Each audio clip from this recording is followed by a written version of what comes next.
எங்களை இதுவரையிலும் எபினேசராக இருந்தீங்களே, அதற்காக உமக்கு ஸ்தோத்திரம். இந்த நேரத்திலே உம்முடைய வார்த்தைகளை நாங்கள் படித்து கொள்ள கற்றுக்கொள்ள வந்து நிற்கிறோம். ஆண்டவரே, எங்களோடு நீர் பேசும். எங்களை மூடி மறைத்து கொள்ளும். மாம்சமோ சரீரமோ எங்களுடைய ஞானமோ வெளிப்படாதபடிக்கு என்ன தேவை என்று அறிந்தவரே, எங்கள் தேவைகளுக்கு வார்த்தைகளை கொடுக்கிறவரே உமக்கு ஸ்தோத்திரம். ஆலோசனைக்காரனரே உமக்கு நன்றி செலுத்துகிறோம். எங்கள் மீது கண்ணை வைத்து ஆலோசனை சொல்லுகிறவரே, நடக்க வேண்டிய வழிகளை எங்களுக்கு போதிக்கிறவரே உமக்கு ஸ்தோத்திரம். தொடர்ந்து எங்களை ஆளுகை செய்யும். நீர் மாத்திரம் மகிமைப்பட நாங்கள் சிறுக, நீங்கள் பெருக உதவி செய்யும். எல்லா துதி கன மகிமை உமக்கே செலுத்துகிறோம். இயேசுவின் நாமத்தில் ஜெபிக்கிறேன் ஜீவனுள்ள நல்ல பிதாவே, ஆமேன். ஹல்லேலூயா. கரங்களை கொண்டு வந்திருக்கிறவர்கள் கர்த்தர் நல்லவர், எல்லாம் ஆமேன் சொல்லுவாமா. கர்த்தரை நாமத்தை உயர்த்தி ஹல்லேலூயா. ஆமாம், கர்த்தருடைய வார்த்தைக்கு நாம் நேராக கடந்து செல்ல போகின்றோம். அதற்கு முன்பாக கர்த்தருக்கு ஒரு பாடலை பாடி கர்த்தருடைய வார்த்தைக்கு நாம் கடந்து செல்ல போகின்றோம். ஹல்லேலூயா. உம்மலாகாத காரியம் ஒன்றுமில்லை, உம்மலாகாத காரியம் ஒன்றுமில்லை, எல்லாமே உம்மாலகம். அல்லேலூயா. எல்லாமே உம்மாலகம். அல்லேலூயா. எல்லாமே உம்மாலா. எல்லாம் சொல்லுங்க. ஆகம் எல்லாம் ஆகம், உம்மாலேதான் எல்லாம் ஆகம். சொல்லுங்க. ஆகம் எல்லாம் ஆகம், உம்மாலேதான் எல்லாம் ஆகம். உம்மாலாகாத காரியம் ஒன்றுமில்லை, உம்மாலாகாத காரியம் ஒன்றுமில்லை, எல்லாமே உம்மாலகம். அல்லேலூயா. எல்லாமே உம்மாலகம். சொல்லி முடியாத அற்புதம் செய்பவர் நீரே ஐயா, நீரே. எண்ணி முடியாத அதிசயம் செய்பவர் நீரே ஐயா, நீரே. சொல்லி முடியாத அதிசயம் செய்பவர் நீரே ஐயா, நீரே. எண்ணி முடியாத அற்புதம் செய்பவர் நீரே ஐயா, நீரே. அப்பா உமக்கு ஸ்தோத்திரம், அன்பே உமக்கு ஸ்தோத்திரம். கரங்களை தட்டி அப்பா உமக்கு ஸ்தோத்திரம், அன்பே உமக்கு ஸ்தோத்திரம். உம்மாலாகாத காரியம் ஒன்றுமில்லை, உம்மாலாகாத காரியம் ஒன்றுமில்லை, எல்லாமே உம்மாலகம். அல்லேலூயா. எல்லாமே உம்மாலகம். அல்லேலூயா. எல்லாமே சொல்லுங்க. அல்லேலூயா. எல்லாமே உம்மாலகம். அல்லேலூயா. எல்லாமே உம்மாலகம். ஆகம் எல்லாம் ஆகம், உம்மாலேதான் எல்லாம் ஆகம். எல்லாம் ஆகம், உம்மாலேதான் எல்லாம் ஆகம். ஆகம் எல்லாம் ஆகம், எல்லாமே உம்மாலேதான் எல்லாம் ஆகம். கரங்களை தட்டி பரிசுத்த ஆவியானவராலே எல்லாமாக. உம்மாலாகாத காரியம் ஒன்றுமில்லை, உம்மாலாகாத காரியம் ஒன்றுமில்லை, எல்லாமே உம்மாலகம். அல்லேலூயா. எல்லாமே உம்மாலகம். அல்லேலூயா. எல்லாமே உம்மாலகம்.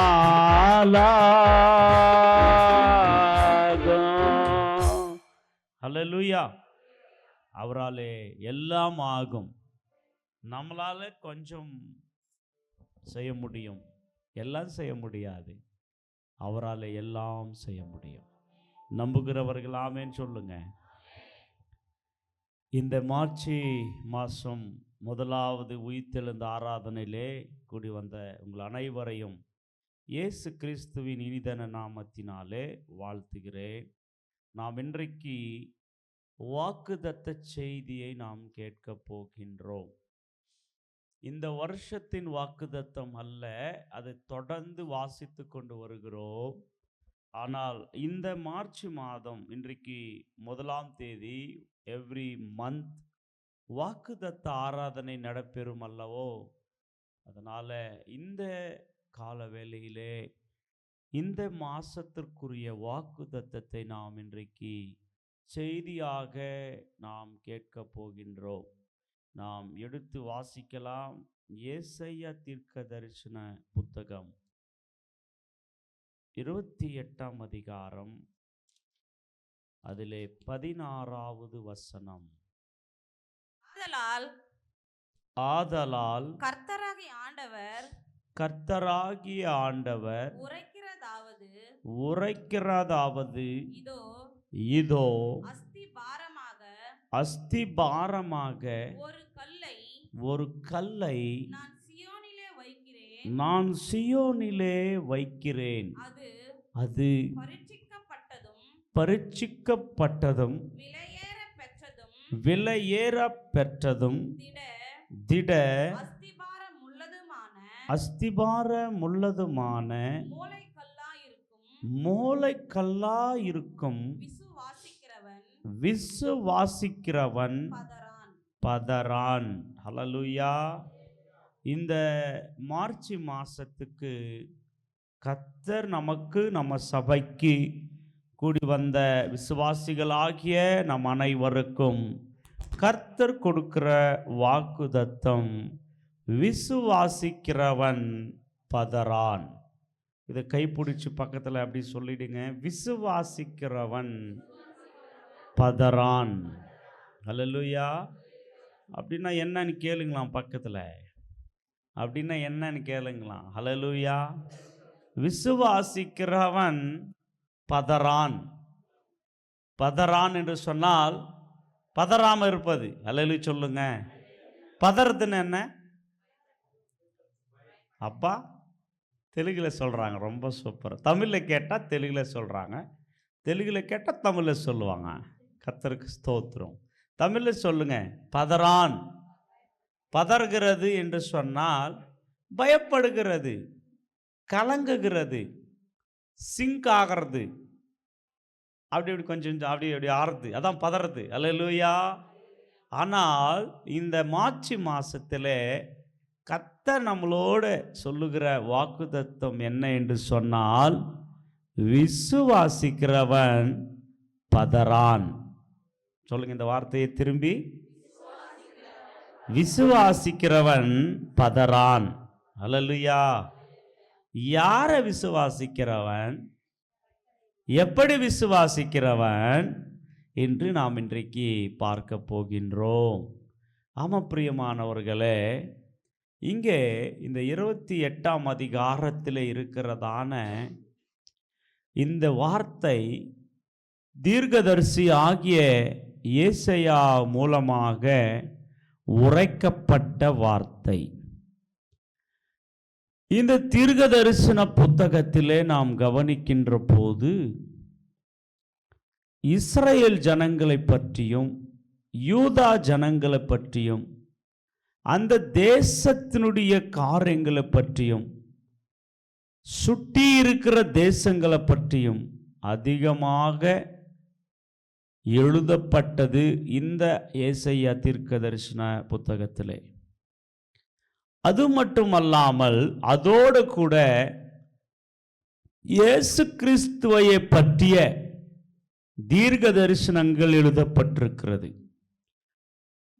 இயேசு கிறிஸ்துனுடைய பிறப்பு, இயேசு கிறிஸ்துனுடைய ஊழியம், இயேசு கிறிஸ்துனுடைய மரணம், இயேசு கிறிஸ்துனுடைய அடக்கம், இயேசு கிறிஸ்துனுடைய இரண்டாம் வருகை, இப்படி அநேகமான தீர்க்க தரிசனங்களை பற்றி எழுதப்பட்ட ஒரு புத்தகம்தான் ஏசாயா தீர்க்க தரிசன புத்தகம்.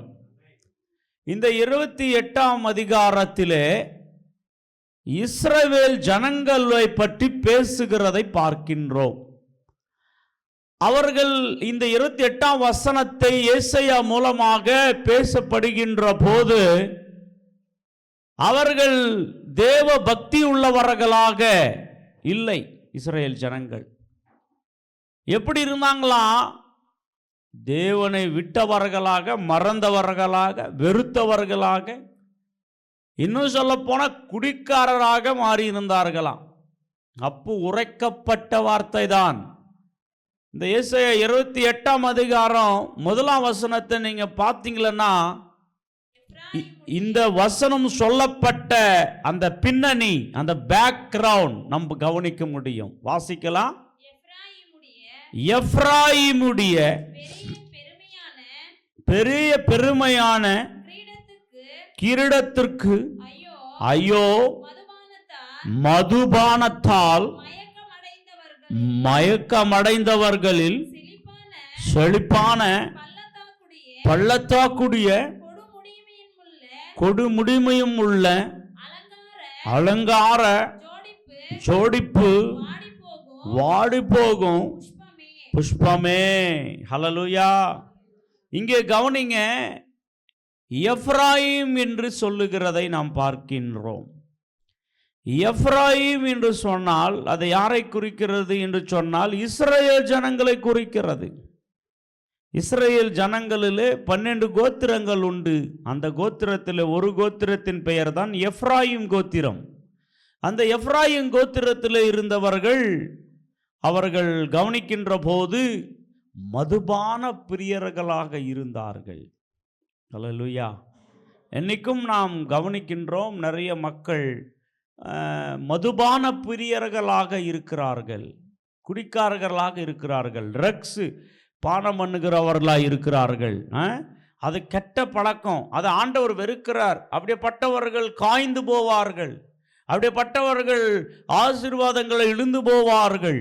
அப்படி அவர்களுக்காக எழுதி கொண்டிருந்ததான் அந்த சூழ்நிலையில தான் மெஸ்ஸையாவை பற்றி சொல்லப்பட்ட வாக்குத்தத்தத்தை கர்த்தர் இந்த மாசம் நமக்கு வாக்குத்தத்தமாக கொடுத்திருக்கிறார். அப்படிப்பட்ட சூழ்நிலையிலே வாழ்ந்து கொண்டிருந்தார்கள். ஏன்னா நேரம் கொஞ்சமாக இருக்கிறதுனால அந்த 28ஆம் அதிகாரத்தினுடைய பேக்ரவுண்டையே நாம் புரிஞ்சுக்கணும். அப்படின்னா ஒரு அரை மணி நேரம் அதை வாசித்து வந்தால் புரியும். ஆனால் அதை நீங்கள் வீட்டில் போய் வாசிங்க. அந்த 28ஆம் அதிகாரத்தினுடைய பின்னணி, அந்த சூழ்நிலையில் சொல்லப்பட்ட வார்த்தை தான் 16வது வசனம். ஹல்லேலூயா சொல்ல மாட்டீங்களா? 28:16 ஒரு வார்த்தை அங்கே வருகிறது. அந்த வார்த்தை யார் தெரியுமா? அந்த வார்த்தை தான் நம் ஆண்டவராகிய இயேசு கிறிஸ்து. ஹல்லேலூயா சொல்ல மாட்டீங்களா? ஆதலால் கர்த்தராகிய ஆண்டவர் உரைக்கிறதாவது, இதோ, நல்லா கேட்கணும், என்ன பாரம்? அஸ்திபாரமாக ஒரு கல்லை நான் சியோனிலே வைக்கிறேன். அது அந்த கல்லு எப்படிப்பட்டதான்? பரிட்சிக்கப்பட்ட கல்லு. இரண்டாவது விலையேற பெற்ற கல்லு. மூணாவது திட அஸ்திபாரம் உள்ளதுமான, அது மூளைக்கல்லாயிருக்கும். விசுவாசிக்கிறவன் பதறான். ஹல்லேலூயா. அந்த கல்லை பத்தி ஒரு குவாலிட்டி சொல்லப்பட்டிருக்கிறது, கவனிச்சிங்களா? அந்த கல் எப்படியாப்பட்ட கல்லா? பரிசோதிக்கப்பட்ட கல்லு, விலையேறப்பட்ட கல்லு, ஸ்திர அஸ்திபாரம் உள்ள கல்லு, மூளைக்கு கல்லாக இருக்கின்றது. ஹல்லேலூயா சொல்ல மாட்டீங்களா? எந்த கல்லு சொல்லுங்க? எந்த கல்லு? யார் அந்த கல்லு? சோதிக்கப்பட்ட கல் அவர்தான். யாருங்க? சோதிக்கப்பட்ட கல்லு, விலையேற பெற்ற கல்லு, திட அஸ்திபாரம் உள்ள கல்லு மூலக்கல்லு. அல்ல சொல்லுங்க. எங்க போடுவாங்க ஆக்சுவலி மூலக்கல்லு? வீடு கட்டும் போது போடுவாங்க. ஒரு மூலையிலே கல்லை போட்டு அதுக்கு மேலாக என்ன பண்ணுவாங்க, ஃபவுண்டேஷன் போட்டு அதுக்கு மேலாக செவுரை கட்டி அதுக்கு மேலாக வீடு நிற்கும். அல்ல சொல்ல மாட்டீங்களா? ஆமாங்க. அப்போ கவனிக்கணும், அந்த வீடை சுமக்கிறது ஒரு மூலைக்கல் சுமக்கிறது. அந்த மூலக்கல்லுக்கு மேலாக ஃபவுண்டேஷன். அப்படி ஒவ்வொன்று பாருங்களா, ஒவ்வொரு கல்லு மேல ஒவ்வொன்று சாஞ்சு கொண்டு ஒவ்வொன்று ஆதாரம் கொண்டு அந்த வீடு அந்த கட்டிடம் நிற்கிறது. எப்படி ஒரு வீட்டுக்கு மூலக்கல்லும் ஃபவுண்டேஷனும் செவுர்களும் எப்படி இருந்து அந்த வீட்டை நிற்க வைக்கிறதோ, இந்த சகல உலகத்துக்கும் மூலக்கல்லு ஆண்டவராகிய இயேசு. ஒரு வீடு நிற்கிறதுக்கு எப்படி மூலக்கல்லோ, இந்த உலகத்தையும் அத்தனையும் ஆண்டவர் தாங்கி பிடிக்கிற ஒரு திடமான அஸ்திவாரமானவர் அவர்தான் ஆண்டவராகிய இயேசு கிறிஸ்து. அவன் சொல்ல மாட்டீங்களா? இப்போ விசுவாசிக்க வேண்டியவன் பதறான். யாரை விசுவாசிக்க வேண்டும்? அஸ்திபாரமாக கல்லான ஆண்டவரை, விலையேறப்பட்ட கல்லாகிய ஆண்டவரை, பரிசோதிக்கப்பட்ட கல்லாகிய ஆண்டவரை நாம் விசுவாசிக்க வேண்டும். ஹல்லேலூயா சொல்லுங்க. அந்த மூலக்கல்லாகிய இயேசுவை யார் விசுவாசிக்கிறார்களோ அவர்கள் பதறான். எதுக்கு இந்த தீர்க்க தரிசனத்தை அந்த 28ஆம் அதிகாரத்தில் சொல்லப்பட்டது என்று சொன்னால், அவர்கள் கடவுளை விட்டு அந்த எப்ராயிம் கோத்திரத்துக்கு சேர்ந்தவர்கள், அந்த இஸ்ரவேல் ஜனங்கள் கடவுளை நம்பாமல், கடவுள் வழியில நடக்காமல் அவர்கள் மதுபான பிரியர்களாக மாறிவிட்டார்கள். அதுக்காக தான் அங்கே சொல்லுகிறார். இங்கே 2 விஷயங்களை நாம் கவனிக்க வேண்டும். விசுவாசிக்கிறவன், விசுவாசிக்காதவன். ஹல்லேலூயா சொல்ல மாட்டீங்களா? விசுவாசிக்கிறவர்கள் பதறமாட்டார்கள், விசுவாசிக்காதவன் பதறுவான். விசுவாசிக்காதவன் கலங்குவான், விசுவாசிக்காதவன் பயப்படுவான், விசுவாசிக்காதவன் ஒன்றையும் பெற்றுக்கொள்ள முடியாது, விசுவாசிக்காதவன் ஒன்றும் செய்ய முடியாது. அந்த வித்தியாசத்தை நான் இப்பொழுது உங்களுக்கு செய்தியிலே காமிக்க போகின்றேன். ஹல்லேலூயா சொல்ல மாட்டீங்களா? இந்த வசனத்தை, இந்த ஏசாயா எழுதின தீர்க்க தரிசன வசனத்தை முன்படுத்தி, இல்லாவிட்டால் அந்த வசனத்தை காமிச்சிட்டு அப்போஸ்தலனாகிய பேதுரு தன் நிருபத்திலே எழுதுகிறதை பார்க்கின்றோம். வாசிக்கலாம் வாங்க. 1 பேதுரு 2ஆம் அதிகாரம் 6ஆம் வசனத்தில் நாம் கவனித்து வாசிக்க போகின்றோம். 1 பேதுரு 2ஆம் அதிகாரம் 6ஆம் வசனத்தில், அந்தபடியே இதோ தெரிந்து கொள்ளப்பட்டதும் விலையேற பெற்றதுமாயிருக்கிற மூலக்கல்லை சீயோனில் வைக்கிறேன், அதின்மேல் விசுவாசமாயிருக்கிறவன் வெட்கப்படுவதில்லை என்று வேதத்திலே சொல்லி இருக்கிறது. கரங்களை தட்டி கர்த்தருக்கு ஒரு நன்றி சொல்லுவோம். 2 வசனங்களை நாம் கோர்வையாக படிக்கின்றோம். முதலாவது, விசுவாசிக்கிறவன் பதறான், விசுவாசிக்கிறவன் வெட்கமடைவதில்லை. அல்லேலூயா சொல்ல மாட்டீங்களா? இந்த கல்லை விசுவாசிக்க வேண்டும். அப்போ அந்த கல் ஒரு கட்டிடம் இருக்கணும் இல்லைங்களா? அந்த கல், மூலக்கல் இருக்கணும், ஃபவுண்டேஷன் இருக்கணும், ஒரு செவுறு வரணும், ஒரு கட்டிடம் வரணும் இல்லைங்களா?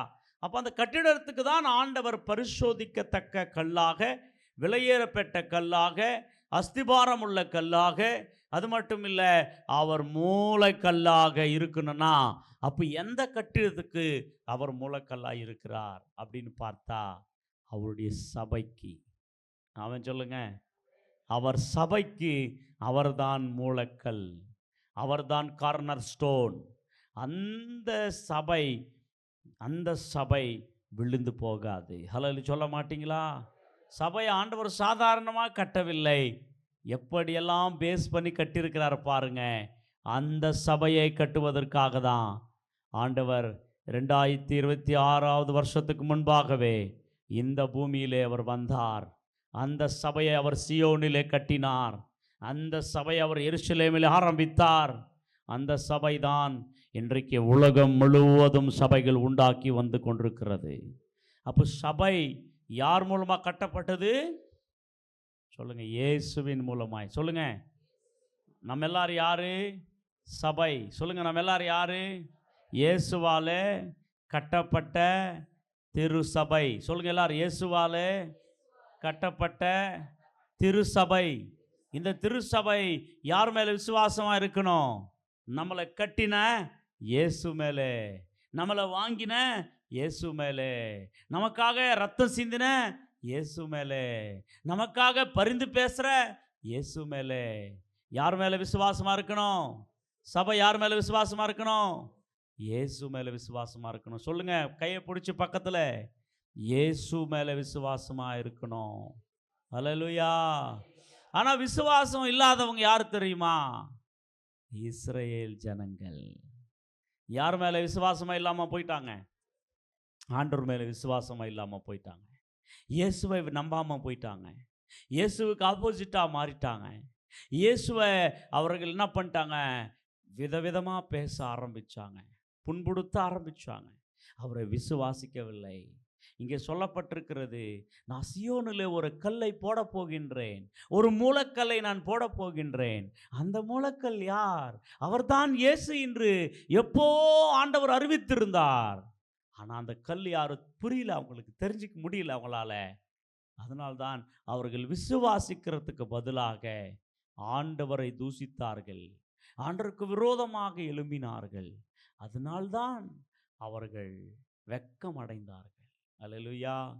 அவர்கள் பதறினார்கள், பதறிப்போனார்கள். இன்னைக்கு சபைக்கு இந்த வாக்குத்தத்தத்தை கர்த்தர் ஏன் கொடுக்குறாருன்னா, நமக்கு முன்பாக என்ன மாதிரி காரியங்கள் நடந்து கொண்டிருந்தாலும் நீயும் நானும் பதறக்கூடாது, நீயும் நானும் பயப்படக்கூடாது. காரணம் என்ன என்று சொல்லி பார்த்தால், நம் விசுவாசிக்கிற தேவன் அவர் என்னார் என்று நாம் அறிந்திருக்கிறோம். அல்லேலூயா சொல்ல மாட்டீங்களா? அல்லேலூயா. நான் ஒரு சில வார்த்தைகளை உங்களுக்கு நான் காமிக்கிறேன். ஆமாம், வாசிக்கலாம் வாங்க. மத்தேயு எழுதின சுவிசேஷத்திலே இதுக்கு ஒரு எக்ஸ்பிளனேஷன் ஜீசஸ் கொடுக்கிறதை நாம் பார்க்கின்றோம். மேத்யூஸ் சாப்டரில் 21ஆம் அதிகாரம், 21ஆம் அதிகாரத்திலே அதிலே 42ஆம் வசனத்தை நாம் வாசிக்கலாம். இயேசு அவர்களை நோக்கி, வீடு கட்டுகிறவர்கள் ஆகாதென்று தள்ளின கல்லே மூளைக்கு தலைக்கல்லாயிற்று. அது கர்த்தராலே ஆயிற்று. அது நம்முடைய கண்களுக்கு ஆச்சரியமாய் இருக்கிறது என்று நீங்கள் வேதத்தில் ஒரு காலம் வாசிக்கவில்லையா? ஹல்லேலூயா சொல்ல மாட்டீங்களா? இந்த வசனத்தை ஆண்டவராகிய இயேசு கிறிஸ்துவே சொல்லினதை நாம் பார்க்கின்றோம். இந்த வசனத்தை இயேசு ஆண்டவர் யாரோடு சொன்னார்னா, பிரதான ஆசாரியர்களோடும் பரிசேயர்களோடும் சொன்னார். அல்லேலூயா. யாரோடு சொன்னார்? பிரதான ஆசாரியர்களோடும் பரிசேயர்களோடும் சொன்னார். ஏன் அப்படின்னா, ஏசப்பாவை எதிர்த்ததே அன்னைக்கு பிரதான ஆசாரியர்கள் தான். ஏசப்பாவை நம்பாமல் இருந்தது அன்னைக்கு பரிசேயர்கள் தான். ஏன் அப்படின்னு நாம் கவனிக்கும் போது, இந்த பரிசேயர்கள், இந்த பிரதான ஆசாரியர்கள் பழைய ஏற்பாடையே பிடிச்சிக்கிட்டு இருந்தாங்க. பழைய ஏற்பாடில் இருந்த சட்டத்திட்டங்களை ரொம்ப ஸ்ட்ராங்காக பிடிச்சிட்டு இருந்தாங்க. அதே பழைய ஏற்பாடில் ஏசப்பா வரப்போகிறாரு, இயேசு ரட்சகராக வர்றாரு, மீட்பராக வர்றாரு, அவர் தான் மூலக்கல்லாக வர்றாரு உலகத்துக்கு அப்படின்றத மட்டும் அவங்க நம்பாமல் வெறும் அந்த நியாயப்பிரமாணங்களையும் பலிகளையும் மோசே மூலமாக எழுதி கொடுத்ததை மட்டும் ரொம்ப ஸ்ட்ராங்காக நம்பி ரொம்ப ஸ்ட்ராங்கா அதை மட்டும் அவங்க பிடிச்சிட்டு இருந்தாங்க. அதுக்கு பின்னாடி ஏசப்பா வர்றாருன்றதையும் சொல்லப்பட்டிருக்கு, அதையும் படிச்சாங்க. ஆனா அதை விசுவாசிக்கல அவங்க. அல்லேலூயா சொல்ல மாட்டீங்களா? அதுக்காக தான் ஏசப்பாவை நம்பாததை எதிர்த்து கொண்டே வந்தார்கள். ஒரு நாள் ஆண்டவர் பிரசங்கித்து கொண்டிருக்கும் போது ஒரு கேள்வி கேட்குறாங்க ஏசப்பா கிட்ட, நீ எந்த அதிகாரத்தில் இது மாதிரிலாம் ஊழியம் பண்ற நீ அப்படின்ட்டு. அல்லேலூயா சொல்ல மாட்டீங்களா? அப்போ ஏசப்பா திரும்பி அவங்கள பார்த்து ஒரு கேள்வி கேட்குறாரு. நான் சொல்றதுக்கு முன்னாடி நானும் ஒரு கேள்வி கேட்குறேன், நீங்க சொல்லுங்க அப்படின்னு ஏசப்பா சொல்றாரு. அப்போ என்ன கேள்வி கேட்குறாருன்னா, ஆமா, இந்த ஞானஸ்தான யோவான் ஸ்நானகனாகிய யோவான் ஞானஸ்தானம் கொடுத்தாரு இல்லையா, அது தேவனால வந்ததா, அந்த அதிகாரம் மனுஷனால வந்ததா அப்படின்னு கேட்குறாரு. ஸ்தோத்திரம், அல்லேலூயா.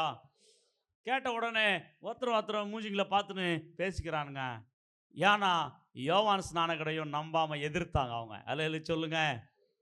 அப்போ அவங்க ஒருத்தருக்கு ஒருத்தர் பேசின்னு சொல்றாங்க, இது மேல இருந்து வந்துச்சு இந்த அதிகாரம் அப்படின்னா, அப்போ ஏன்டா யோவான் ஸ்நானகனை நம்பலை நீன்னு கேட்பார் ஏசப்பா. அல்லேலூயா சொல்ல மாட்டீங்களா? அப்படி சொல்றதுக்கு ஆன்சர் அவங்களுக்கு வரல. அல்லேலூயா சொல்லுங்க. இல்லை மனுஷரால வந்துச்சுன்னா மனுஷரெல்லாம் உதைப்பாங்க. அல்லேலூயா சொல்லுங்க. ஆமென், அல்லேலூயா. இந்த ரெண்டுத்தையும் சொல்லாம எங்களுக்கு தெரியாத ஆன்சர் அப்படின்றாங்க. அப்போ ஏசப்பா சொல்றாரு, நான் உங்களுக்கு சொல்ல மாட்டேன் போங்கடான்றாரு. அல்லேலூயா சொல்லுங்க. அப்போ சொல்லிட்டு ஒரு ஊமையை சொல்றாரு. என்ன ஊமை சொல்ற தெரியுமா? ஒரு எஜமான் இருந்தாரு. அந்த எஜமானுக்கு ஒரு திராட்சை தோட்டம் அவர் போட்டாரு. அந்த திராட்சை தோட்டத்துக்கு அவர் சுற்றிலும் வேலி போட்டாரு. அதில் இருக்கிற கல்லெல்லாம் பெருக்கிட்டாரு. அதுக்கு வேண்டியதான அந்த அந்த திராட்சை தோட்டத்தில் என்னென்னலாம் செய்யணுமோ அத்தனையும் செஞ்சிட்டார் அந்த எஜமான். ஒரு ஒரு ஒரு வந்து ஒரு கான்ட்ராக்ட் அப்படின்னா ஒரு குத்தைக்கு அதை கொடுத்து விட்டு ஒரு மனுஷங்கிட்ட போயிடுறாரு தூர தேசத்திற்கு அந்த எஜமான். கவனிங்க. இப்போ அந்த திராட்சை தோட்டம் பெருகினது, பழங்கள் வந்தது. பழங்கள் வந்த உடனே அந்த எஜமான் தன் வேலையாட்கள் அனுப்புகிறாரு, நமக்கு வர வேண்டிய பாகத்தை திராட்சை பழங்களை வாங்கிட்டு வாங்க அப்படின்னு. அப்போது இந்த வேலையாட்கள் போகிறாங்க.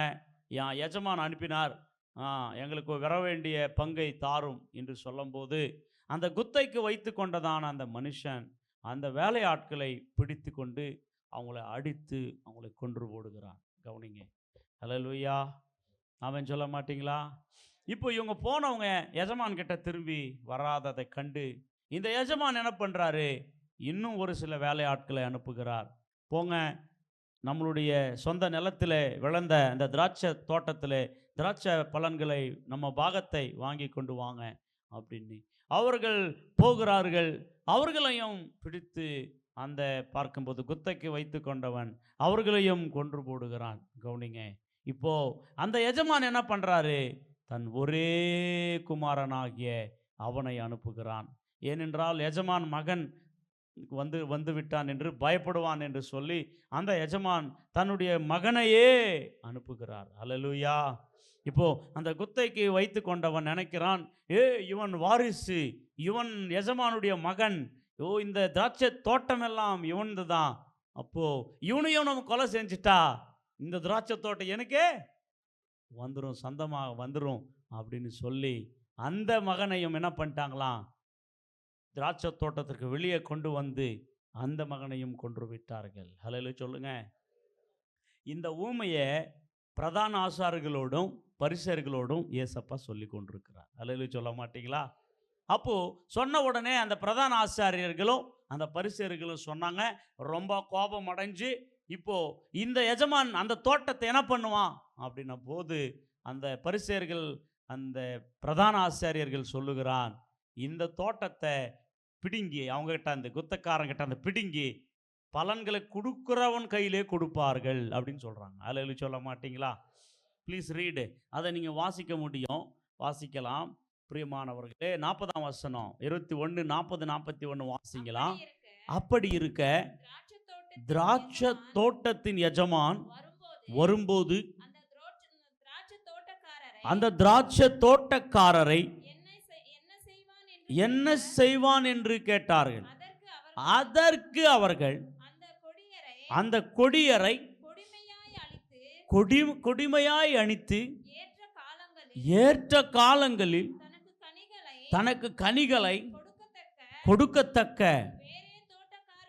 வேறே தோட்டக்காரனிடத்தில் திராட்சை தோட்டத்தை குத்தகையாக கொடுப்பான் என்றார்கள். ஹல்லேலூயா சொல்ல மாட்டீங்களா?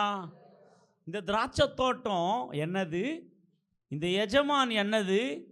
இந்த வேலைக்காரர்கள் யாரு அப்படின்னு நம்ம கவனிக்கும் போது இந்த திராட்சை தோட்டம் தேவனுடைய ராஜ்யத்தையும் ஊழியத்தையும் குறிக்கிறது. ஹல்லேலூயா சொல்லுங்க. அந்த திராட்சை தோட்டத்தின் எஜமான் யார் தெரியுமா? அவர்தான் பரலோக பிதா. ஹல்லேலூயா சொல்ல மாட்டீங்களா? அந்த திராட்சை தோட்டத்தின் எஜமான் யாரு? பரலோக பிதா. ஹல்லேலூயா. இந்த குத்தைக்கு இந்த திராட்சை தோட்டத்தை ஒப்பு கொடுக்கப்பட்டவர்கள் யார் தெரியுமா? அவங்க தான் பிரதான ஆசாரியர்கள், பரிசேயர்கள். ஹல்லேலூயா சொல்ல மாட்டீங்களா? ஆமென் சொல்ல மாட்டீங்களா? இப்போ அவங்க கையிலே இந்த திராட்சை தோட்டத்தை ஒப்பு கொடுத்திருக்கிறார் பரலோக பிதா. இப்போ பரலோக பிதா அந்த திராட்சை தோட்டத்தை எஜமானாக ஒப்பு கொடுத்தார் இல்லையா? அப்போ எஜமான் என்ன தேடுவான்? திராட்சை தோட்டத்திலே பலன்களை தேடுவான். அப்போ அந்த எஜமானாகிய தேவன் அந்த பலன்களை தேடும்படி, வாங்கிட்டு வரபடி வேலை ஆட்களை அனுப்பினார் இல்லைங்களா? அந்த வேலை ஆட்கள் யார் தெரியுமா? அவர்கள்தான் தீர்க்கதரிசிகள். ஹல்லேலூயா சொல்லுங்க. அவர்கள்தான் ஊழியக்காரர்கள். ஹல்லேலூயா சொல்ல மாட்டீங்களா? அப்போ இந்த பிரதான ஆசாரியர்கள், இந்த பரிசேயர்கள் தேவன் கரத்திலிருந்து வாங்கி கொண்ட அந்த தேவனுடைய தோட்டமாகிய தேவ ஜனங்களை, அதிலிருந்து ஒரு நல்ல பலன்களை கொடுக்க வேண்டியவங்க என்ன பண்ணிட்டாங்க? கொன்றுட்டே வந்தாங்க, கொலை செஞ்சுட்டே வந்தாங்க. கடைசியில் அந்த எஜமான் தன் சொந்த குமாரனை அனுப்பினார். அந்த சொந்த குமாரன் யார் தெரியுமா? நம் ஆண்டவராகிய இயேசு கிறிஸ்து.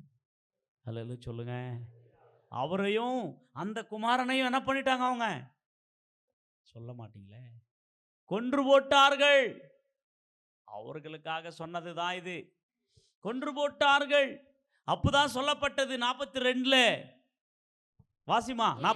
இயேசு அவர்களை யாரை நோக்கி சொல்றாரு? இது பரிசேயர்களை, பிரதான ஆசாரியர்களை நோக்கி சொல்றாரு. வீடு கட்டுகிறவர்கள் யார ஆகாதுன்னு தள்ளனது? இவங்க இயேசுவை ஆகாதுன்னு தள்ளி போட்டுங்கப்பா. அதுதாயா மூளைக்கு தலைக்கல்லாயிட்டு. ஹல்லேலூயா சொல்லுங்க.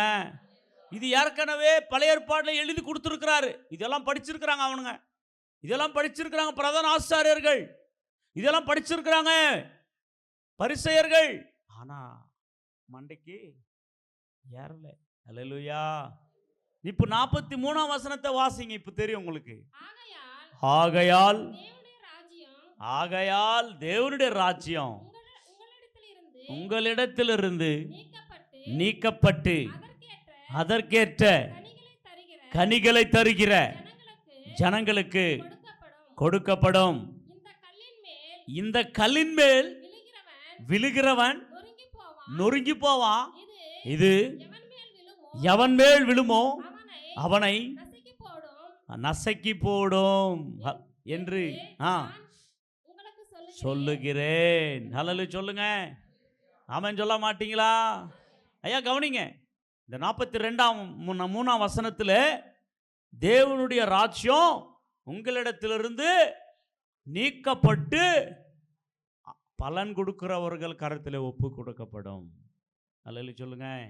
இப்போ இந்த தேவ ராஜ்யம் யார்கிட்ட இருந்து பிடுங்கி யார்கிட்ட கொடுக்கப்பட்டிருக்கிறதுன்னு சொன்னா, இந்த தேவ ராஜ்யம் பிரதான ஆசாரியர்கள் கிட்ட இருந்து, பரிசேயர்கிட்ட இருந்து, இன்னும் சொல்ல போனா பழைய ஏற்பாட்டில் இருந்த இஸ்ரவேல் கரங்களிலிருந்து பிடுங்கப்பட்டு நீக்கப்பட்டு தேவனுடைய சபை கரத்தில் ஒப்பு கொடுக்கப்பட்டிருக்கிறது. கரங்களை தட்டி கர்த்தருக்கு நன்றி சொல்வோம். ஹல்லேலூயா சொல்ல மாட்டீங்களா? இப்போ யார் கையில் ஒப்பு கொடுக்கப்பட்டிருக்கிறது? தேவராஜ்யம் அவரை விசுவாசிக்கிறவர்கள் கரங்களிலே. சொல்லுங்க, யார் அவரை விசுவாசிக்கிறார்களோ அவருடைய கரங்களிலே தேவனுடைய ராஜ்யம் கையிலே வந்திருக்கிறது. அப்ப யார் ஏசப்பா விசுவாசிக்கிறீங்க? கையை தூக்கி காமிங்க. ஏசப்பா விசுவாசிக்கிறவங்க எல்லாம். அப்ப நீ என்ன கொடுக்கணும் ஆண்டவருக்கு? பலன் கொடுக்கணும், கனி கொடுக்கணும். சொல்லுங்க, எல்லாரும் சொல்லுங்க, என்ன கொடுக்கணும்? பலன் கொடுக்கணும். அவங்க என்ன கொடுக்கல? பலன் கொடுக்கல. அதனால தான் அவங்க கையிலேருந்து பிடுங்கி பலன் கொடுக்குறவங்க கையிலே கொடுக்கப்பட்டிருக்கு. இப்போ நாம பலன் கொடுக்கணும்னா என்ன பண்ணணும்? விசுவாசிக்கணும். அவங்க விசுவாசிக்கல, அதனால தான் அவங்க என்ன கொடுக்கல? பலன் கொடுக்கல. விசுவாசிக்கிறவங்க தான் என்ன கொடுக்க முடியும்? ஆண்டவருக்கு பலன் கொடுக்க முடியும். ஹல்லேலூயா சொல்ல மாட்டீங்களா? அப்போ கவனிங்க, இன்னொரு 44ஆம் வசனத்தில் சொல்லப்பட்டிருக்கிறது, இந்த கல்லின் மேல் விழுகிறவன். ஆமா, கல்லு மேல விழுறது, கல்லு அவன் மேல விழுறது, ரெண்டு காரியம் இருக்கு. கவனிச்சிங்களா? அத இந்த கல்லின் மேல் விழுறவன் நொறுங்கி போவான். இது இந்த கல்லு அவன் மேல விழுமோ அவனை நசுக்கி போடும். போதும், இருங்க. ஹல்லேலூயா சொல்லுங்க ஐயா. ரெண்டு என்ன பாருங்க எல்லாரும். இந்த கல்லு மேல விழுறது ஒரு காரியம், இந்த கல்லு அவன் மேல விழுறது ஒரு காரியம். அவன் கல்லு மேல விழுந்தா கையோ காலோ தான் உடையும். தோத்திரம். ஹல்லேலூயா. அந்த கல்லு அவன் மேல விழுந்தா எப்படி இருக்கும்? தோத்திரம். ஹல்லேலூயா சொல்ல மாட்டீங்களா? ஹல்லேலூயா. இந்த கல்லு மேல உலறதும், இந்த கல்லு அவங்க மேல உலறதும், இது இயேசுவின் ரெண்டு வருகை காமிக்கிறது. ஹல்லேலூயா சொல்லுங்க. இப்போ முதலாம் வருகையில கல்லு மேல விழுந்துக்கிறாங்க. தோத்திரம். ஹல்லேலூயா. கல்லு மேல விழுந்துக்கிறாங்க. இரண்டாம் வருகையில கல்லு அவங்க மேல விழ போகுது. தோத்திரம். ஹல்லேலூயா சொல்ல மாட்டீங்களா? இது இரண்டு வருகையை குறிக்கிறது. ஆமாங்க, அவங்க மேல விழுந்து, கல்லு மேல விழுந்துட்டாங்க. அந்த கல் யாரு? ஜீசஸ். சொல்லுங்க, அந்த கல் யாரு? தலைக்கு மூலக்கல் யாரு? உலகத்துக்கே அஸ்திபாரம் உள்ள கல் யாரு? ஜீசஸ். ஹல்லேலூயா சொல்லுங்க. இப்போ அந்த கல்லு மேல விழுந்தா கொஞ்சம் அடி, கல்லு அவங்க மேல விழுந்தா ஆமா க்ளோஸ். அது செகண்ட் வருகை, ரெண்டாம் வருகை. அப்படின்னா என்ன? ஃபர்ஸ்ட் வருகையில் ஃபர்ஸ்ட் ராஜ்யத்தினுடைய எல்லாமே யார் கையில் கொடுக்கப்பட்டது? இஸ்ரேல் கையிலே, யூதர் கையிலே, எல்லாமே அவங்க கையிலே தான் கொடுக்கப்பட்டது. அவங்க என்ன பண்ணிட்டாங்க? விசுவாசிக்கவில்லை. சொல்லுங்க இந்த வார்த்தை. என்ன பண்ணல? அதனால அவங்க என்ன கொடுக்கல? பலன் கொடுக்கவில்லை. அதனால அவர்கள் யார் மேல விழுந்தாங்க? கல்லு மேல விழுந்தாங்க. ஹல்லேலூயா சொல்லுங்க. கல்லு மேல விழுந்து அடிபட்டாங்க. இப்போ கவனிங்க, இப்போ அந்த ராஜ்யத்தினுடைய காரியங்கள் எல்லாம் யார் கையிலிருந்து பிடுங்கி யார் கையில கொடுக்கப்பட்டிருக்குதுன்னா, விசுவாசிக்காதவனுடைய கையிலிருந்து பிடுங்கப்பட்டு விசுவாசித்தவனுடைய கையில் கொடுக்கப்பட்டிருக்கிறது. அப்போ விசுவாசித்தவன் யாரு அப்படின்னா, புறஜாதி ஆகிய நாம் இயேசுவை விசுவாசித்தோம். இயேசுவை விசுவாசித்ததுனால அந்த ராஜ்யத்தின் காரியங்கள் எல்லாம் கர்த்தர் நமக்கு கரத்திலே கொடுத்திருக்கிறார். எல்லாம் ஒரு கரங்களை தட்டி கர்த்தரை ஸ்தோத்திரம் பண்ணுவோம். இப்போ நீயும் நான் என்ன பண்ணணும்? விசுவாசிக்கணும், பலன் கொடுக்கணும். சொல்லுங்க எல்லாம் கைப்பிடிச்சி. அவங்க மாதிரி பலன் கொடுக்க மாட்டேன் அப்படின்னு ஆண்டவருக்கு கனி கொடுக்காத நீங்க இருந்தீங்களா, அவங்க கையிலிருந்தே பிடிங்கி கொடுத்தவர் உங்க கையிலிருந்தும் பிடிக்கிடுவார். ஹல்லேலூயா சொல்லுங்க. ஹல்லேலூயா. கவனிங்க பிரியமானவர்களே, அப்போ விசுவாசிக்கிறவன் பதறான், பயப்பட மாட்டான். விசுவாசிக்கிறவன் கனி கொடுப்பான். விசுவாசிக்கிறவன் வெட்கம் அடைய மாட்டான். இந்த மாசத்திலே நீங்கள் விசுவாசிக்க வேண்டும். இந்த மாசம் அல்ல, நாம் வாழ்நாள் முழுவதும் இயேசுவையை மட்டும் நாம் விசுவாசிக்க வேண்டும். எத்தனை பேர் ஆமென் சொல்றீங்க? ரோமர் 10ஆம் அதிகாரம் 11ஆம் வசனத்தில் கூட பவுல் ரோமருக்கு எழுதும் போது இதை எழுதி கொடுக்கிறதை பார்க்கின்றோம். அவரை விசுவாசிக்கிறவன் எவனோ அவன் வெட்கப்படுவதில்லை என்று வேதம் சொல்லுகிறது. ஹல்லேலூயா. இன்னைக்கு உலகத்தில் எல்லாத்தையும் நம்புறாங்க. இயேசுவை நம்புங்கன்ற சொன்ன உடனே அவர்கள் யோசிக்கிறதை பார்க்கின்றோம் இல்லைங்களா? புறஜாதி எல்லாத்தையும் நம்புகிறார்கள். இயேசுவே தேவன் என்று நீங்கள் நம்புங்கள் என்று சொல்லும்போது அவர்கள் நம்பாமல் இருக்கிறார்கள். நம்ம பகுதியில், நம்ம இந்தியாவில், நம்ம சித்தூர் டிஸ்ட்ரிக்டில் ஒரு சில பகுதிகளை நான் கேள்விப்பட்டது, இயேசு என்று சொன்னாலே அவங்க எஸ்சி கடவுள் அப்படின்ற ஒரு மைண்டில் இருக்கிறாங்களாம் நிறைய பேர். கடந்த நாட்களிலே ஒரு ரெட்டியார் ரட்சிக்கப்பட்ட ஒரு அருமையான அவர் என்பிஏ நகர் காலனியில் சாட்சி கொடுத்தார். அவர் ஒரு ரெட்டி குடும்பத்திற்கு சேர்ந்த சகோதரன். அவரும் அப்படிதான் நினைத்து கொண்டு தூசித்து கொண்டு ஹேளனமாக ஈனமாக பேசினவன் தான். ஆனால் கர்த்தர் அவரை சந்தித்தார். சந்தித்த போது அவர் தெரிந்து கொண்டார், இயேசு ஒரு எஸ்சி எஸ்டிபி மைனாரிட்டி கடவுள் அல்ல, அவர்தான் உலகத்திற்கு மூலக்கல்லாகிய தேவன் என்று விசுவாசித்தார். அல்லேலூயா சொல்லுங்க. அவர் சொன்னார் சாட்சியிலே, ஒரு மாசமாக ரத்தம் வாந்தி பண்ணிட்டே இருந்தாராம் அவர் வாழ்க்கையிலே. இனி சாக போறேன் என்று நினைக்கின்ற நேரத்தில் ஒரு பிராமின் ஐயா மூலமாக பைபிள் கொடுக்கப்பட்டு அந்த பைபிளை வாசிக்க ஆரம்பிக்கும் போது இயேசுதான் தெய்வம் என்று அறிந்து கொண்டார்.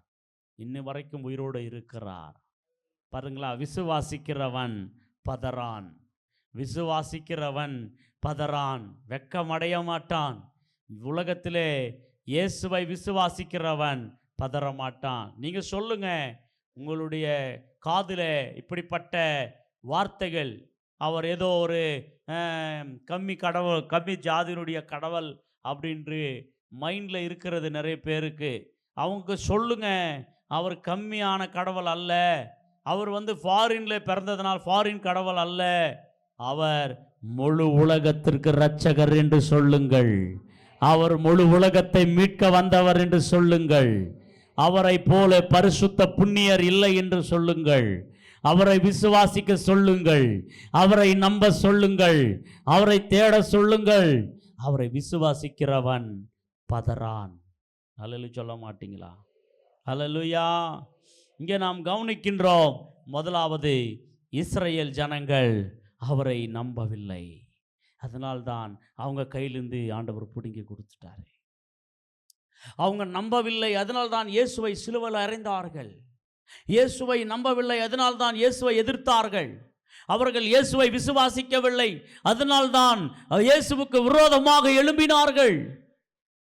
அப்படிப்பட்டவர்களுக்கு, நம்பாதவர்களுக்கு, இயேசுவை விரோதிக்கிறவர்களுக்கு, அவர்களுக்கு தான் நஷ்டம் தவிர இயேசுவுக்கு ஒரு நஷ்டம் இல்லை. கல் மேலே கை குத்தனா கல்லுக்கு வலிக்குமா, கைக்கு வலிக்குமா? அதான் அல்லேலூயா சொல்லுங்க. ஆமாம், கைக்கு தான் வலிக்கும். நம்ம அது மேலே விழுந்த கல்லுக்கு ஒன்றும் வலிக்காது, விழுந்தவனுக்கு தான் வலிக்கும். அப்படிதான் இயேசுவை நம்பாம இயேசுவுக்கு விரோதமாக பேசுகிறவன், தூஷிக்கிறவனுக்கு நஷ்டம் அவனுக்கு தவிர இயேசுவுக்கு கிடையவே கிடையாது. இந்த மார்ச் மாசத்தில் கர்த்தர் உங்களுக்கு சொல்லுகிறா, இஸ்ரவேல் ஜனங்கள் இயேசுவை எதிர்த்தது போல, இயேசுவை நம்பாதது போல நீங்கள் இருக்கக்கூடாது.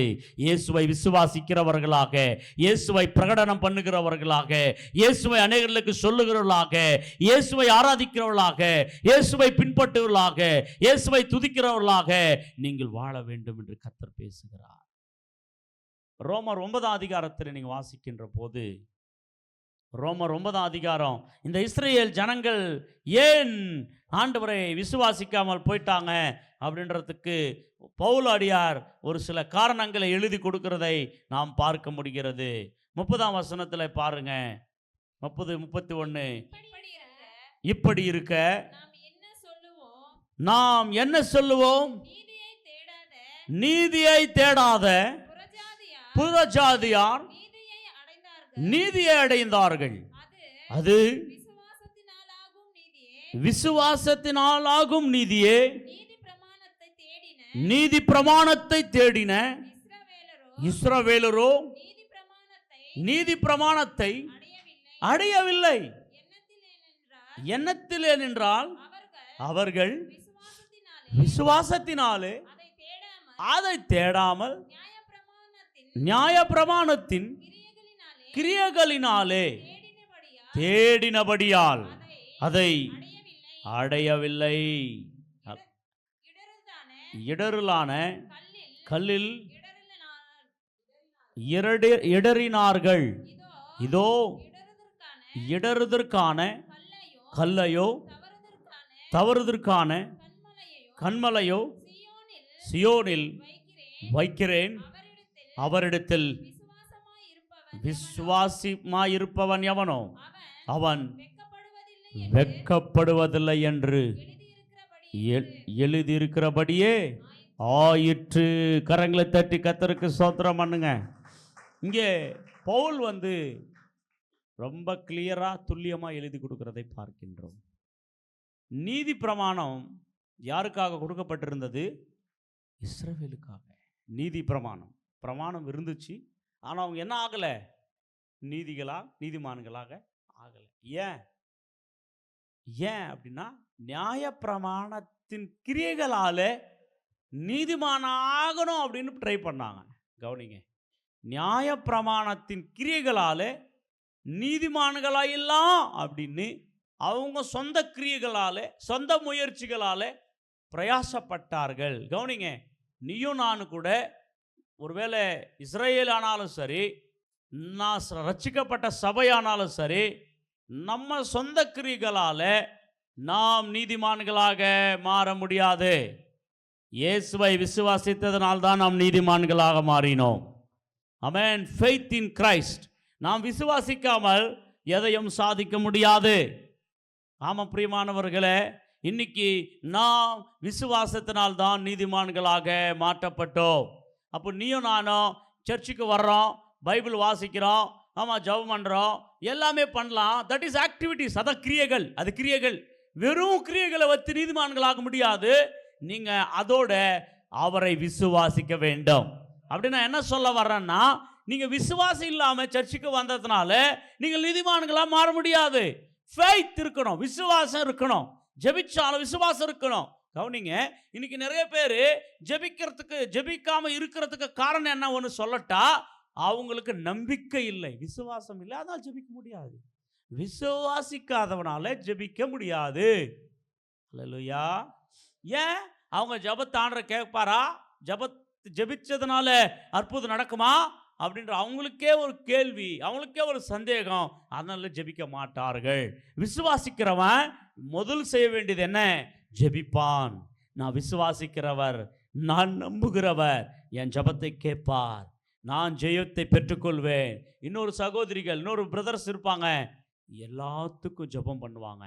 அவங்க எதுக்கு பண்ணுவாங்க அப்படின்னா, அவர்கள் விசுவாசிக்கிறார்கள் இயேசுவை. ஹல்லேலூயா சொல்லுங்க.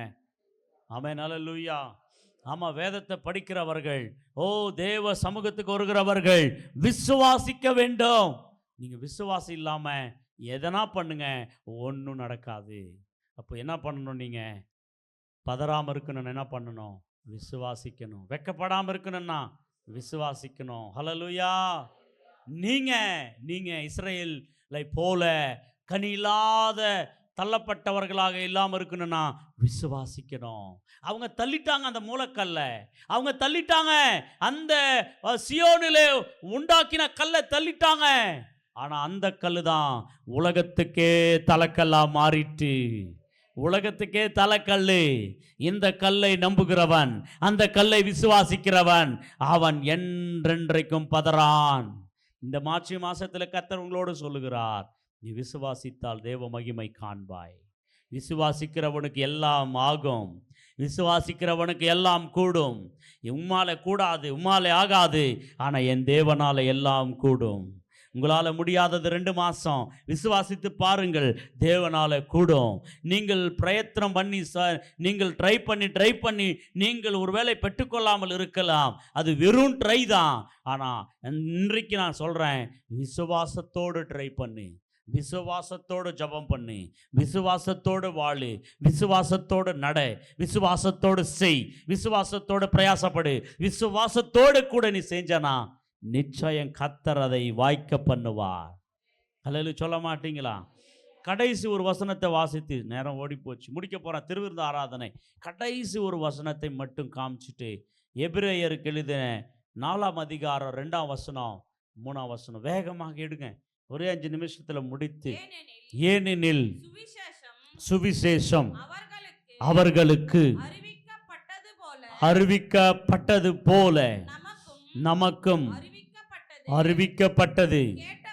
கேட்டவர்கள் நல்லா கவனிங்க. கேட்டவர்கள் என்னது இல்லாம, விசுவாசம் இல்லாம கேட்டபடியினால் அவர்கள் கேட்ட வசனம் அவர்களுக்கு ஆமாங்க என்ன படல. ஆமா, இங்க நிறைய பேர் கேட்டுக்கிறீங்க, கேட்ட வசனத்தை நீங்க விசுவாசிக்கலன்னா உங்களுக்கு பிரயோஜனம் இல்லை. பக்கத்தில் கைப்பிடிச்சு சொல்லுங்க, கேட்ட வசனத்தை விசுவாசிக்கலன்னா உங்களுக்கு பிரயோஜனம் இல்லை. சொல்லுங்க, சொல்ல எல்லாம் பின்னாடி சொல்லுங்க, கேட்ட வசனத்தை நீ விசுவாசிக்கலன்னா உனக்கு பிரயோஜனம் இல்லை. அல்லேலூயா. இங்குதான் நமக்கு சுவிசேஷம் பிரசங்கித்தது போல அவர்களுக்கும் சுவிசேஷம் பிரசங்கிக்கப்பட்டது. யாருக்கு? உங்களுக்கு அவளுக்கு. யாரு? உங்களுன்னா யாரு, அவங்களுக்குன்னா யாரு? உங்களுன்னாக்க சபைக்கு, அவங்கன்னா இஸ்ரேலுக்கு. அல்லேலூயா சொல்லுங்க. நமக்கு சுவிசேஷம் அறிவிக்கப்பட்டது போல அவர்களுக்கும் என்ன அறிவிக்கப்பட்டது? சுவிசேஷம் அறிவிக்கப்பட்டது. ஆனா அவங்க கேட்டு என்ன பண்ணல? விசுவாசிக்கல. ஒருவேளை அவங்க கேட்டு விசுவாசிக்காத அந்த சுவிசேஷம் அவங்களுக்கு என்ன ஆயிடுச்சு? பிரயோஜனம் அவங்களுக்கு மட்டும் அல்ல, இன்னைக்கு கேட்டுங்கிற உங்களுக்கும் கேட்டதை விசுவாசிக்கலனா உங்களுக்கும் பிரயோஜனம் இல்லை. அல்லேலூயா. 4ஆம் வசனம் 3ஆம் வசனத்தை பாருங்க. விசுவாசித்தவர்களாகிய நாமோ அந்த இளைப்பாறுதலில் பிரவேசிக்கிறோம். ஹல்லேலூயா சொல்லுங்க. விசுவாசித்தவர்கள் அந்த இளைப்பாறுதலிலே, சொல்லுங்க அந்த இளைப்பாறுதலிலே, சொல்லுங்க அந்த இளைப்பாறுதலிலே பிரவேசிப்போம். எந்த இளைப்பாறுதல்? பக்கத்தில் கேளுங்க. ராத்திரில தூங்குறோம் அந்த இளைப்பாறுதலா? எந்த இளைப்பாறுதல்? ஆமாங்க, இந்த பூமியை ஒரு நாள் நம்ம விட்டுட்டு போகிறோம், வேலையை விட்டுட்டு போகிறோம், குடும்பத்தை விட்டுட்டு போகிறோம். எல்லா வேலையிலிருந்து ஒரு இளைப்பாறுதல் கிடைக்க போது, அந்த இளைப்பாறுதல் தான் ஆண்டவரோடு இளைப்பாறுகிற ஒரு இளைப்பாறுதல். அப்போ விசுவாசிக்கிறவன் பதறான், விசுவாசிக்கிறவன் வெக்கமடைய மாட்டான், விசுவாசிக்கிறவன் கனி கொடுப்பான், விசுவாசிக்கிறவன் எங்க போவான்? அல்லேலூயா. அப்போ விசுவாசிக்கிறவன் விசுவாசிக்காதவனுக்கு இந்த பூமியிலும் ஒன்றும் இல்லை. இந்த பூமியை விட்டு போனால் கூட எங்கே போக மாட்டான். இஸ்ரேல் ஜனங்களாம் கேட்டாங்களாம், ஆனால் என்ன பண்ணலீங்களாம்? அவங்க விசுவாசிக்கலீங்களாம். அதுக்கு தான் அவங்க போக வேண்டிய கானானுக்கு போக முடியல. நம்ம போக வேண்டியது உலகத்தில் இருக்கிற கானான் இல்லை, நம்ம போக வேண்டியது பரலோக கானான். அந்த பரலோகத்துக்கு கானானுக்கு நீயும் நான் போனோம்னா யாரை விசுவாசிக்கணும்? சொல்லுங்க, கையை பிடிச்சி சொல்லிடுங்க, இயேசுவை விசுவாசிங்கள். சொல்லுங்க, இயேசுவை. நீங்க வீட்டில் மத்தாய் 15:28 வாசிச்சு பாருங்க. அங்கே கானானிய ஸ்ரீ இயேசுவை விசுவாசித்தாள். இயேசு தான் பார்த்தார், அம்மா விசுவாசம் பெரிதுன்னு சொன்னார். உங்க விசுவாசத்தை இயேசப்பா பார்த்துனுக்கிறாரு. அம்மா இங்கே இந்த சர்ச் ஆராதனையில் வந்திருக்கிற எல்லாருடைய விசுவாசத்தை பார்த்துனுக்கிறாரு. உனக்கு விசுவாசம் எவ்வளோ இருக்குது ஆண்டவர் மேலே, உன் ஆண்டவர் மேலே எவ்வளோ நம்பிக்கை இருக்குது, அதை வச்சு தான் உனக்கு அற்புதம் நடக்குது. உனக்கு விசுவாசம் வளர வளர அற்புதங்களை கர்த்தர் செய்கிறாரு. விசுவாசத்தில் நீ வளர வளர தான் அதிகமாக வசனத்தை வாசிக்க வேண்டும். இப்படிப்பட்ட எக்ஸாம்பிள்ஸ் எல்லாம் வாசிக்க வேண்டும். விசுவாசிக்காதவர்கள் யார்? விசுவாசித்தவர்கள் யார்? விசுவாசிக்காதவர்களுக்கு என்ன நடந்துச்சு, விசுவாசித்தவர்களுக்கு என்ன நடந்துச்சு? அப்போ நானும் விசுவாசிப்பேன், நானும் நம்புவேன், நானும் கர்த்தரை நோக்கி பார்ப்பேன் அப்படின்னு யாரெல்லாம் அதிகமாக ஏசப்பாவை விசுவாசிக்கிறீங்களோ அவருடைய வாழ்க்கையில் அற்புதங்கள் நடக்கும். இந்த மார்ச் மாதம் கர்த்தர் உங்கள் வாழ்க்கையில் அற்புதங்களை செய்யணும்னா, உங்களுடைய வியாபாரத்தில் அற்புதங்களை செய்யணும்னா, உங்களுடைய பிரயாசங்களில் கர்த்தர் வாய்க்க பண்ணணும்னா, உங்கள் பிளான் எல்லாம் ஆண்டவர் சக்ஸஸ் பண்ணணும்னா நீங்கள் விசுவாசிக்க வேண்டும். ஹல்லேலூயா சொல்லுங்க. உங்கள் பிள்ளைகள் பரீட்சை எழுதி கொண்டிருக்கிற பிள்ளைகளுக்கு நல்ல மதிப்பெண்களை கர்த்தர் கொடுக்கணும்னா நீங்கள் விசுவாசத்தோடு ஜெபம் பண்ணுங்க. எழுதுகிற பிள்ளைகள் விசுவாசத்தோடு படிங்க, விசுவாசத்தோடு எழுதுங்க. கர்த்தர் எனக்கு உதவி செய்வார் என்று சொல்லி. விசுவாசிக்காதது பாவம், விசுவாசிக்கிறது பரிசுத்தம், விசுவாசிக்கிறது தேவன் கனப்படுத்துகிறார். இந்த மார்ச் மாசத்துல நிச்சயமாக இஸ்ரவேல் ஜனங்களைப் போல நீயும் நான் இருக்கக்கூடாது. இயேசுவால இரத்தத்தால் மீட்கப்பட்ட ஜனம், இயேசுவின் இரத்தத்தால் வாங்கப்பட்ட ஜனம், நீயும் நான் எல்லாரும் எழுந்து நிற்கலாம். விசுவாசிப்பேன். இந்த வார்த்தையை சொல்லுங்க 7 தரம், ஒவ்வொருத்தரும் 7 தரம் கண்ணை மூடி, இயேசுவே நான் விசுவாசிப்பேன், இயேசுவே நான் உம்மை விசுவாசிப்பேன். எல்லாம் எழுந்து நின்று கண்ணை மூடி சொல்லுங்க, இந்த வார்த்தையை சொல்லுங்க, இயேசுவே நான் விசுவாசிப்பேன், சூழ்நிலை பார்த்து பயப்பட மாட்டேன், உம்மை விசுவாசிப்பேன். மனுஷருடைய வார்த்தைகளை பார்த்து நான் கலங்க மாட்டேன், உம்மை விசுவாசிப்பேன். எல்லாம் சொல்லுங்க. என்ன நடந்து கொண்டிருந்தாலும் பயப்பட மாட்டேன், உம்மை நான் விசுவாசிப்பேன். ஓ, உம்மை நான் விசுவாசிப்பேன். இந்த காரியத்தை செய்ய போகிறீர், நான் உம்மை விசுவாசிப்பேன். என்னை உயர்த்த போகிறீர், உம்மை நான் விசுவாசிப்பேன். இதுவரையிலும் நான் சூழ்நிலை பார்த்து பயந்தேன், மனுஷனை பார்த்து பயந்தேன். ஆனால் எனக்கு ஒரு நம்பிக்கை இன்னைக்கு வந்துச்சு. ஆமாம், ஓ நீர் ஒரு மகா பெரிய கார்னர் ஸ்டோன், நீர் விளங்காத ஒரு கல்லா இருக்கிறீர். ஓ, மூளைக்கு தலைக்கல்லா இருக்கிறீர். உம்மை விசுவாசிக்கிறவன் பதறான், உம்மை விசுவாசிக்கிறவன் வெட்கமடைய மாட்டான், உம்மை விசுவாசிக்கிறவன் பயப்பட மாட்டான், உம்மை விசுவாசிக்கிறவன் கனி கொடுப்பான். என்னை கனியுள்ள சரி மரமாக, என்னை கனியுள்ள வாழ்க்கையாக, ஆசீர்வாதப்பட்ட வாழ்க்கையாக கர்த்தாவே என்னை நீர் மாற்றப் போகிறீர், கர்த்தாவே என்னை மாற்றப் போகிறீர். எல்லாரும் அவரை நோக்கி பார்க்கலாமா? Please look to God. Hallelujah, hallelujah. எனக்கு குறித்ததை நிறைவேற்றி முடிப்பவர் நீரே, ஐயா நீரே. எனக்காக யாவையும் செய்து முடிப்பவர் நீரே, ஐயா நீரே. எனக்கு குறித்ததை நிறைவேற்றி முடிப்பவர் நீரே, ஐயா நீரே. எனக்காக யாவையும் செய்து முடிப்பவர் நீரே, ஐயா நீரே. அப்பா உமக்கு ஸ்தோத்திரம், அன்பே உமக்கு ஸ்தோத்திரம். அப்பா உமக்கு ஸ்தோத்திரம், அன்பே உமக்கு ஸ்தோத்திரம்.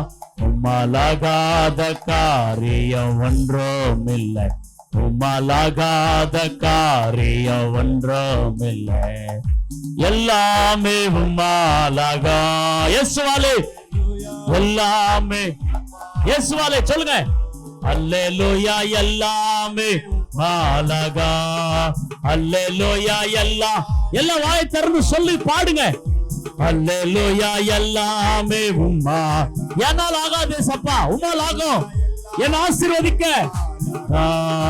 ஆகா, எல்லாம் ஆகா, உம்மாலேதான் எல்லாம் ஆகும். கை தட்டி சொல்லுங்க, விசுவாசத்தோடு, உற்சாகத்தோடு, சத்தமாக சத்தமாக என்னை ஆசீர்வதிக்க.